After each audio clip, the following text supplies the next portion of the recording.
Mr. Marchant. See ya. Thank you, Mr. Chairman. As I go around my district and talk about tax reform, the thing that I hold up at most of the meetings is this postcard. And believe it or not, this postcard is much more popular than the IRS code as it exists. People are intrigued by it. I can't say that they read every single line of it and make calculations in their head on the spot, but the biggest question that I do get in my district about this postcard is, can I fill the postcard out if I file the alternative minimum tax? And I say there's not going to be, in our plan, there is not going to be an alternative minimum tax. So for a great percentage of people in my district, probably the most frustrating part of the tax code is, in fact, the fact that they have to figure their taxes twice. They figure the first go around, and then, of course, they have to go through it again to see if they owe this other tax. What kind of effect, Mr. Archer, Mr. McKay, what kind of effect does that have on taxpayers when they physically usually cannot fill it out simply for that reason? Congressman Marchant, I have always been in opposition to the alternative minimum tax. It made no sense. It was not good tax policy.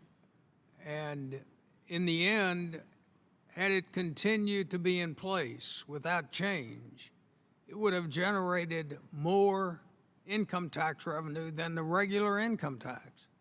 And to me, that did not make any sense. So I think you're absolutely right. I hope you can do away with the alternative minimum tax. And if you do, you will do a service for the country. Mr. McKay. Thank you, Congressman. Complexity in the tax code comes in many forms. I mentioned before, there's a half a dozen different definitions of the term dependent. There are more opportunities for simplifying the tax code than there'd probably be room for in the eventual tax bill that comes out of Congress.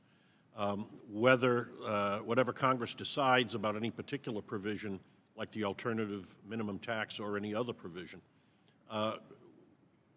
our point of view is we will, as an industry, both technology and professional practitioners, show up and serve to simplify people's experience. The postcard is something that this industry is well prepared to deliver for the taxpayer. We mentioned before, it ought to be electronic, but an electronic postcard can be a vastly simplified way of complying. There's a security issue in terms of a piece of paper that goes into a mailbox and so on.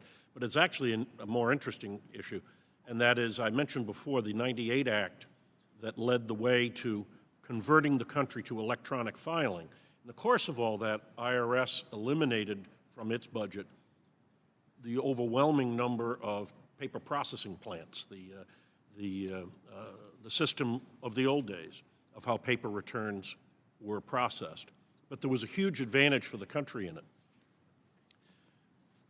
Putting a paper return into that system, and the IRS employees would key fields from the return, produced about a 20% error rate, whether the error was the original taxpayer or in the keying in of abstracts, about a 20% rate, the studies said back then.